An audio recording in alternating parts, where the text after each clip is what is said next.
sleeps downstairs, but I don't know why he's so clingy. He literally came to my room and was whining because he wanted to come in, and I was like, fine, clingy boy. So he's here with me because I can't bear to kick him out. I love him too much. As long as he's quiet, it's okay. Okay, I'm just basically gonna be going through /no sleep, and I'm going to be basically be looking through the whole subreddit and just choosing the stories on a whim like I used to do when I first started off my channel, which is what a lot of you guys fell in love with and why you subscribed. Anyways, let's get started. The first one is called I invented a new color. It's going to kill a lot of people, and it was posted by the user Jgrupe, Jgrupe. Okay. All the trouble I've caused, the pain, the death, it all started with a breakthrough. I'm an artist and painter by trade, but also an inventor. I like to spend some of my spare time experimenting by creating new colors. That's not possible. Like, everything's... okay, whatever. It's a hobby, but I also make money on the side, primarily through a shade of purple I made that is marginally popular, as well as an ultra-dark shade of black. That one is fun, because it looks really weird in everyday life to see a coffee mug or a t-shirt that is unnaturally colorless, like a black hole or something.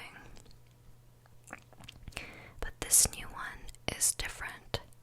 I call it Gurple. I'm just gonna say Gurple because Gurple is too hard. The name is dumb, I know, but it's got my last name buried in it, and it's a combination of the words green and purple. That makes sense because that's what the color is. Except that doesn't describe it well enough, because people have combined those two colors before and it just turns into an ugly brownish black barf sort of hue that nobody would want to use for anything. But this is different. It retains the essence of purple and green and makes something never before seen and amazing with them in the process. It's like looking at a rainbow for the first time, startling the otherworldly. But since I created it, I've been seeing things, and they're all the same color, purple.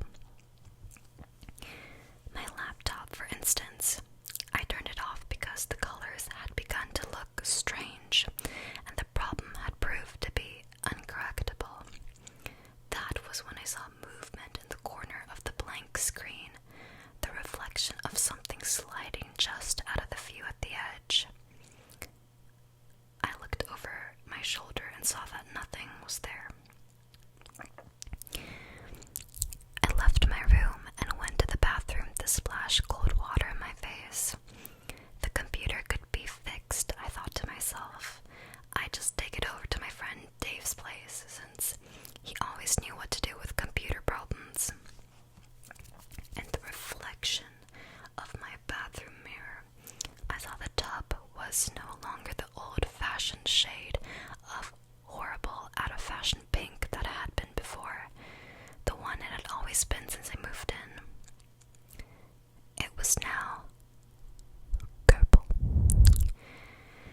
It was as if someone had come into my home and replaced my bathtub with someone else's, but of course that was impossible.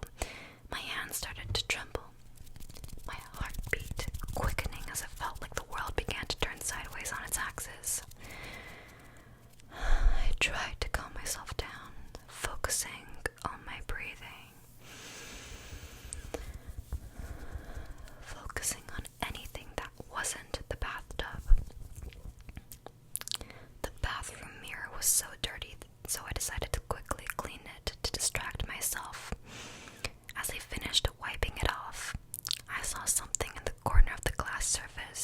slipping out of view just as my eye noticed it.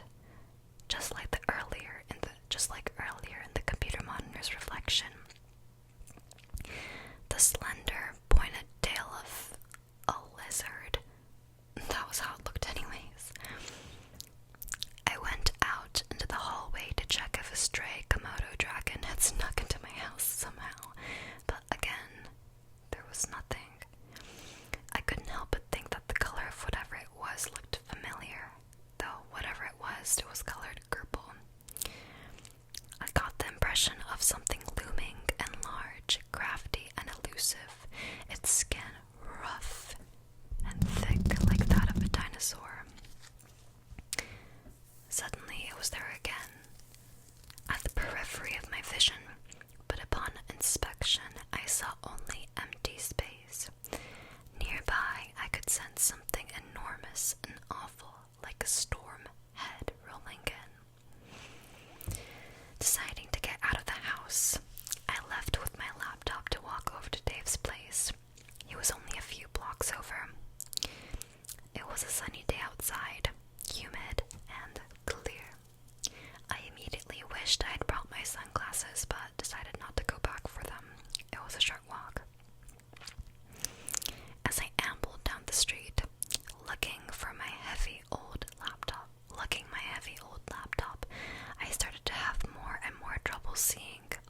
The sun was so bright, I found myself blinking repeatedly, then having more and more difficulty opening my eyes each time. My vision became reduced to momentary glimpses between each blink until my eyes simply forced themselves closed and I couldn't see at all anymore. The only thing I could see was a new color I had created. It filled my vision instead of the usual darkness when I blinked. I didn't know where I was, only that I had been walking on the sidewalk a moment before. There was no shade nearby, and I was stranded, completely blind in the middle of my walk.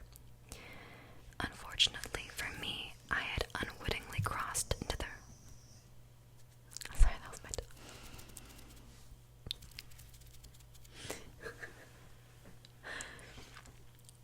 Unfortunately for me, I had unwittingly crossed into the roadway and was no longer on the sidewalk, but standing in the middle of a busy intersection.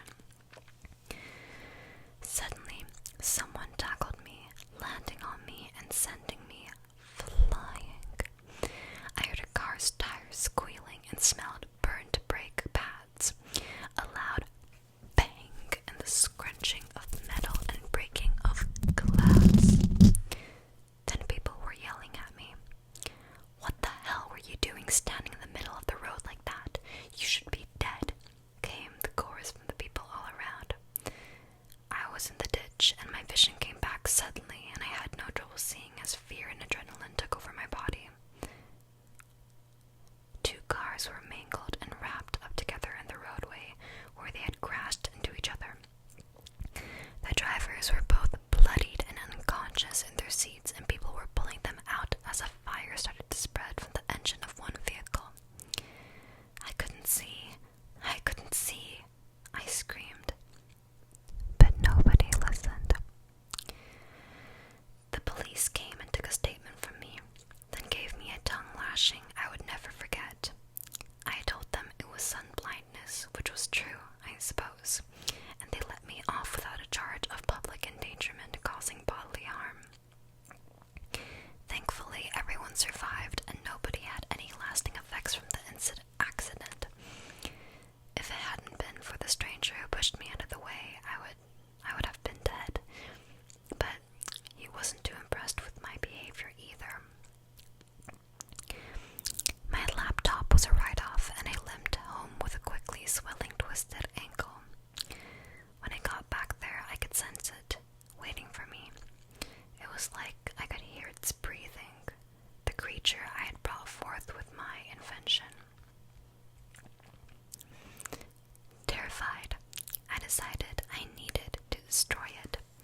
There was something wrong with that color. It wasn't meant for this world. I could tell that already. The experimental batches of studio in the basement, and I rushed down there. The hairs on the back. Ooh, I just saw something Okay, whatever. I'm gonna keep reading. The hairs on the back of my neck stood up as I felt the thing following behind me. I was too afraid to look back. As I raced down the stairs, I nearly tripped, my bad angle giving out on me as I hobbled down the wooden steps. My studio was just ahead, and I raced inside and went to my locked cabinet where I stored all of my experimental work. The paintings I had done in the new color were there, as well as the jars containing the hue itself. It was a shame to destroy it, but it had to be done. It wasn't supposed to be here. I should never have brought it into existence. Pouring paint down the drain is a really bad idea, but I was desperate, so I went over to the sink with the small test batch and opened it, tilting the container to dump it out. But then a voice, stopped me, and my skin went ice cold, goosebumps spreading across it. How did you define my colors? Hissed the thing from behind me, from the shadows. It wasn't real. The monster wasn't real. I just had to pour out the paint. But something was stopping me. My eyes were drawn to the test paintings I had done. One of them stood out among the rest, and I found myself setting down the jar of paint and looking at it. I couldn't remember painting it. The image showed a beast colored vividly in purple. It shone and reflected the light back at me, making me think of things. Awful things, beautiful things. I couldn't tell the difference between them after a while as they flashed before my eyes. A dead girl at the bottom of a well, roses in bloom, roadkill with maggots, bloated corpse coming in with the tide, rotten skin being peeled from a hand, like a banana, lemon meringue pie, a sunset over the ocean, broken fingernails in the inside of a coffin lid. How did you manage to paint me? Did you see me in a vision?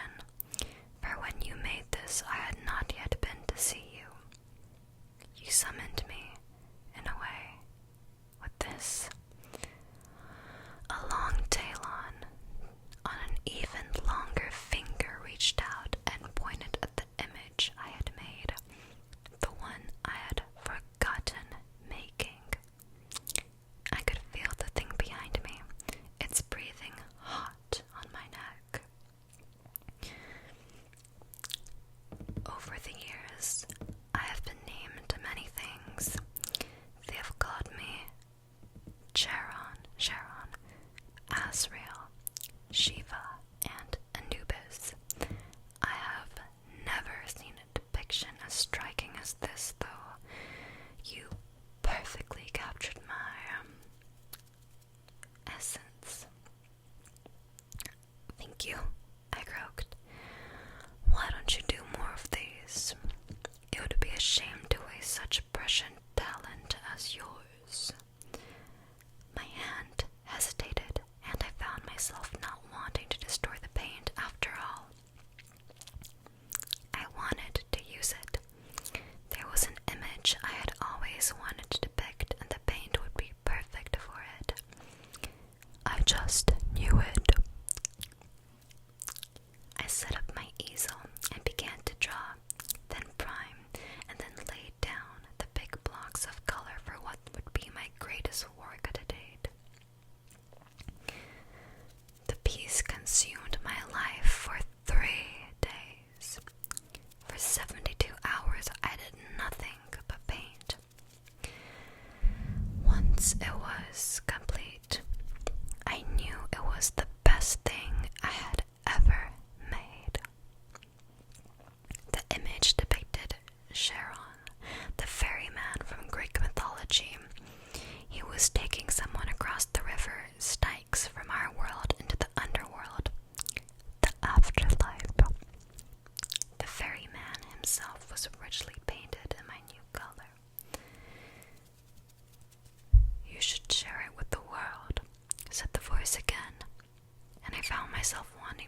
as he suggested.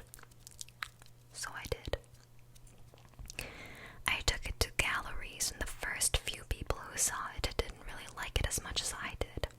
Despite an excellent composition, the consensus among them was that the color of Sharon was off. That the color of him just looked like a brownish black barf sort of hue. They didn't see the new color for some reason. So I brought it to more galleries, circling out further and further from my home, until one owner I showed it to saw it, and I knew he really saw it. The well-dressed man immediately exclaimed in delight and took it from my hands, holding the piece out to inspect it. Fawning over it, he told me how much he loved the painting and insisted on buying it for himself. He looked mesmerized and couldn't take his eyes off from the piece. "I'll pay any price," he said, reaching for his checkbox. I wanted to work with him more, so I gave him a reasonable price and told him that I would be back. I would have plenty more paintings to share with him, all with similar subjects matter. The thought had occurred to me that I needed to do a series of paintings focused on Sharon, but that would require a lot more paint. A couple more gallons would suffice, I told myself. So I ordered my supplies, and within a week I had another large batch of Jgrupe made up. My next paintings were similar to the first. I rarely slept or ate anymore. I just worked in my studio non-stop. The pounds were shedding from me, and I needed to make a new notches on my belt pretty soon just to keep up my pants. The only thing that seemed important was painting. Until I called the gallery and heard the news. It turned out the owner of the place who had bought my painting of Sharon was dead. He had committed suicide. He had stopped leaving his house, becoming more and more isolated and catatonic, doing nothing but staring at the painting, until one day he had slit his wrists in front of it. He positioned furniture to lean against so that he could die while sitting up, admiring it. Green and purple, purple and green, life and death, death and life. I thought about this more and more after that. It's hard to want to paint when you know that your work will kill someone. Maybe not everyone, but those who can truly see what lies beneath the colors, what glimmers back in the reflections. I'm afraid of what this has caused, what my work has brought about. Terrified of what will come of it, but part of me still seems intent on showing it to others. Do you want to see a sample of my work? And that's the story. Somebody commented, it's a cereal color. Yeah.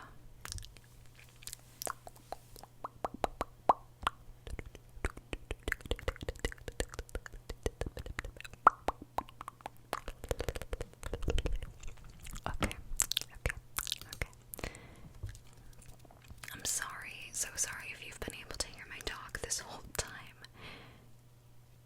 But I don't have the heart to kick him out. I really don't. But I hope you could still enjoy the story and stuff.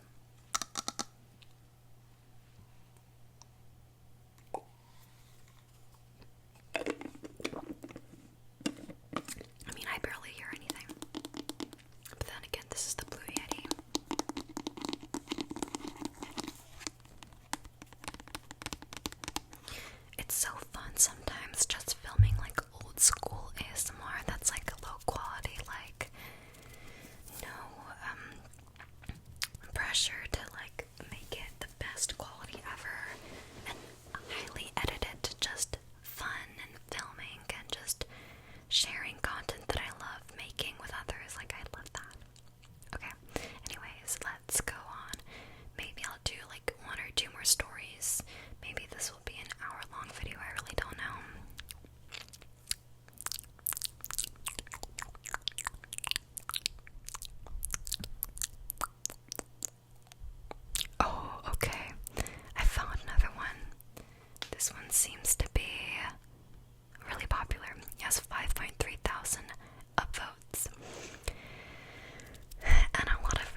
It's July 6th right now. Well, it's midnight, so July 7th, I guess. Okay.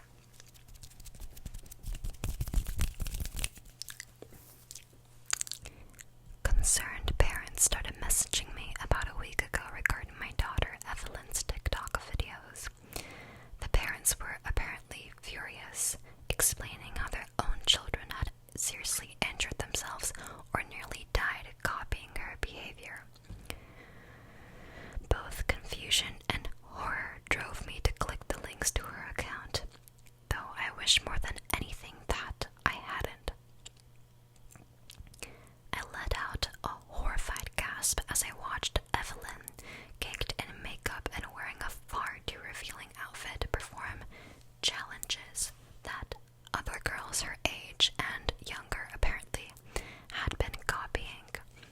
She'd smile her perfect teeth through cherry red lipstick and bob left and right to some popular song as she enacted these trends. She was apparently starting. What the frick? The first one chilled my blood. I hope that creeped you out. That was my dog. Evelyn bobbed her head back and forth while plugging a phone charger into an outlet in an overly dramatic manner. My heart sped as I watched her continue to film herself from inside what appeared to be a bathroom. What? The image of her face suddenly warped and shifted, and I realized then that the camera was filming from within the water of a bathtub. On the bottom of the image was the hashtag liquid selfie. What? So, like, she could get electrocuted? My heart pounded as I clicked other links that had been directed my way as if I was somehow to blame. The next one was even more disturbing. Evelyn performed a sultry dance of sorts in a crop top before placing the phone down on a surface. She then danced back from the camera, revealing a short skirt and fishnet stockings. I watched in horror as she then dragged into frame a wooden chair with a large kitchen knife heavily duct taped to the front edge, blade up. What? I swallowed the lump that grew in my throat as I watched Evelyn hold her hands over her head before arching backwards into a back bend over the knife. The blade's tip was mere centimeters from her spine, and she nearly slipped before laughing to the camera, finishing with a handstand and clearly the dangerous obstacle. 1.2 million. So if she fell down, that would have literally stabbed like her back or maybe her heart. Like, what the fuck? 1.2 million was on the bottom right of the screen under a heart icon, and I felt sweat trickle down my forehead when I realized what that meant. 1.2 million likes, 59.5k shares. At the bottom of this particular clip was the hashtag bladed back bend. I clicked on the profile icon of my dolled up smiling daughter and my jaw dropped open. There were almost a dozen different trends she apparently had been proliferating throughout the internet in the past week and a half. And every one, she was scantily clad and smiling as she performed each terribly dangerous feat. I made the mistakes of clicking the comments section of one. There were hundreds of messages from people who were all clearly impressed and inspired, adoring Evelyn and the dangerous actions performed in her videos. The fuck? No way. Many replies were videos of other users who'd copy the challenges and mimicked her routines. I didn't have the heart to click on those. The girls that seemed to be all inspired by her and copying her actions looked young and naive. It broke my heart. I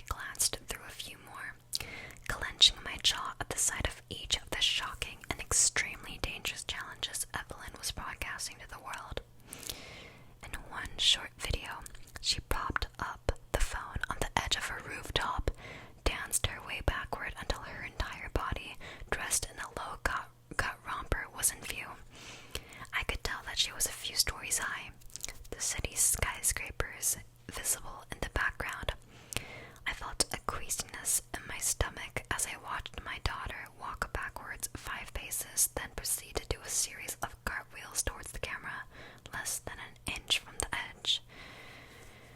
Oh, God. These people are so fucking stupid. I mean, I know it's fake, but still, so stupid. 510k likes, 21.8k shares. My mind jumped to all those young, influential girls who looked to Evelyn as some sort of role model. Evelyn all dressed up, smiling and dancing as she flirted with disaster in a series of deadly performances that seemed to be spreading across the internet like wildfire. Eventually, I closed the app and deleted it from my phone. I had seen enough. I will not share her username for others to discover her account. I want those posts to get as little exposure as possible, though it seems too late as her followers are in the hundreds of thousands. There are extremely dangerous trends making the rounds on TikTok, and if you have a child, I'd strongly advise monitoring their activity. I've tried contacting their customer support to take down her account, but I've had no luck so far. And aside from that, there's nothing we can do. I trembled with pain and sadness when I learned about these dangerous and impossible posts. The threat to the safety of others is horrific, to say the least, but not as horrific of the reality of the situation I'm now witnessing.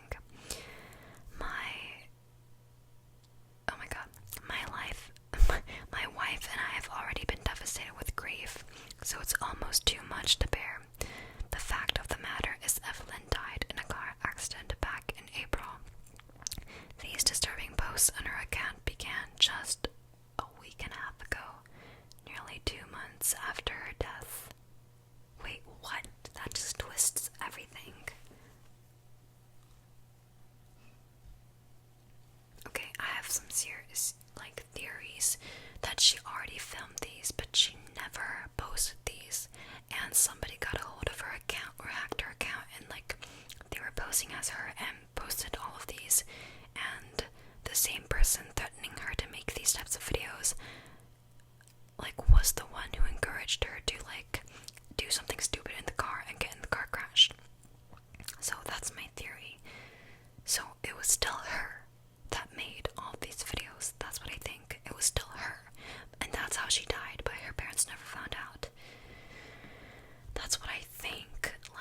I don't think it's a doppelganger. That's just way too much of a coincidence.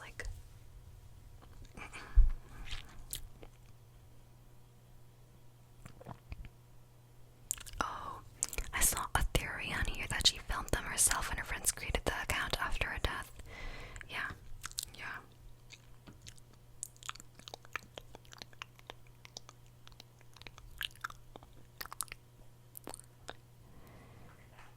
Yeah, okay. I wonder if someone had been forcing her to film these and then posted them after she died. Or she was filming by her own choice and a group of friends created her account after her death, which probably happened on one of these challenges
wasn't this photo with the rest?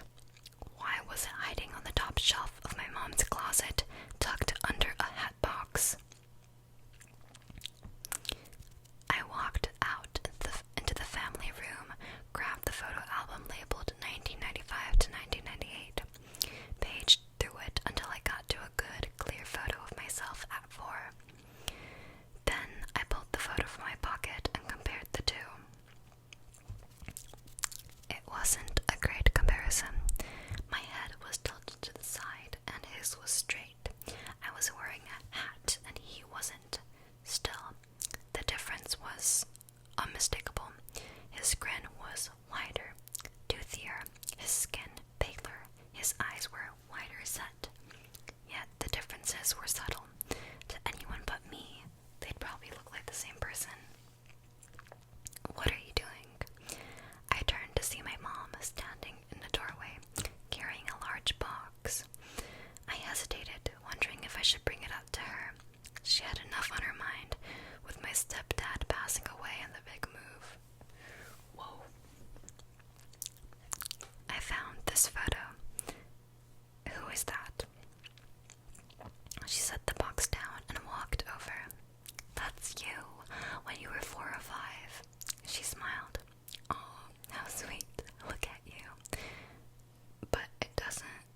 I hesitated again, knowing I would sound crazy. It doesn't look exactly like me, does it? Yeah, you were a goofy looking kid, she laughed. You got a lot better looking as you aged. No, I mean, that photo doesn't look like I did when I was a kid. Look, see. I held up the photo of me in the Red Sox cap side by side with the photo of the boy in the kitchen. I think they look identical, she said. No, they don't. Maybe it's the hat. Hey, can you help me in the attic? There's a lot of stuff up there. Sure, I'll be up there in a second. She smiled at me and turned away. I listened to her bare footsteps recede on the carpet. Then I snapped the photo album shut and put it back. I tucked the photo in my pocket. Then I walked back into my mom's room and opened the closet. There were more. When I took down the hat box to search under it, the top came off, revealing an entire trove of photographs. What? Sorry. I read more of it. I picked up a few of them and my heart dropped. A kid hunched over a birthday cake with 4 candles, smiling. Me. Except not me. The same toothy grin, the same wide-set blue eyes. A kid standing in the front yard, pointing to a frog. My front yard. Again, not me. Then there was a photo that made my heart stop. A photo of my bed. I still remember those covers, with the sports cars on them, the pillow with the wheel on it, the car lamp, but there, sitting on the bed, not one little boy. 2. Adam, my mom's voice came from above. I stared at the photo, frozen. Me, sitting next to a little boy that looked almost exactly like me. My dog. A twin, a brother. I had no memory of this as a kid. All my life, I believed I was an only child. Adam. The stack of photos was a few inches back, a few inches thick. There was no way I could go through them all. I slipped several in my pocket, replaced the hat box, and then headed down the hall. Coming, Mom. I started up the ladder, and then my phone began to ring. The theme to Legend of Zelda played its tune. I stopped 2 stairs up and slipped the phone out of my pocket. Caller ID, Allie, my wife. Yeah. Can you get me a drink too? Sure, I said. What do you want me to pick up on the way back? The usual whiskey.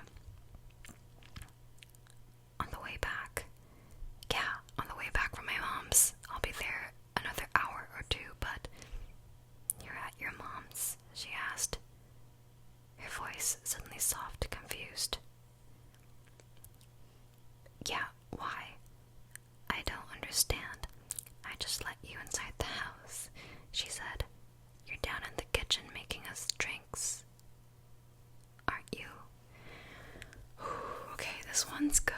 This one's good. I like this one. I'm gonna upvote it. I think this one is about like an alternate universe thing.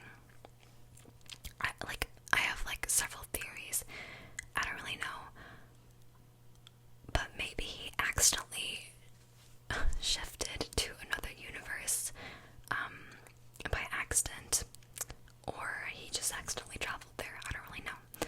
Or got stuck in another dimension, whatever. Okay, there's another comment.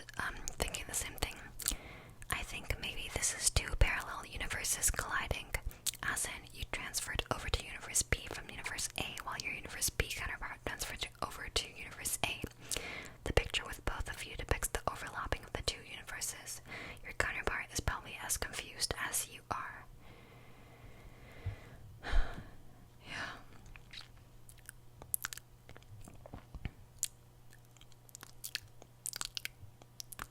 Oh, there's another comment. It must be your twin, but why don't you have any memory of him? And your mom seems to be hiding something. Also, how did the twin find your house? When I first read this, I was afraid the twin went to the kitchen to get a knife or something to hurt your wife, but if he really wants to do so, he would have already prepared it and got your wife at the door. What is your twin trying to do? Okay, I really don't think that it's like that person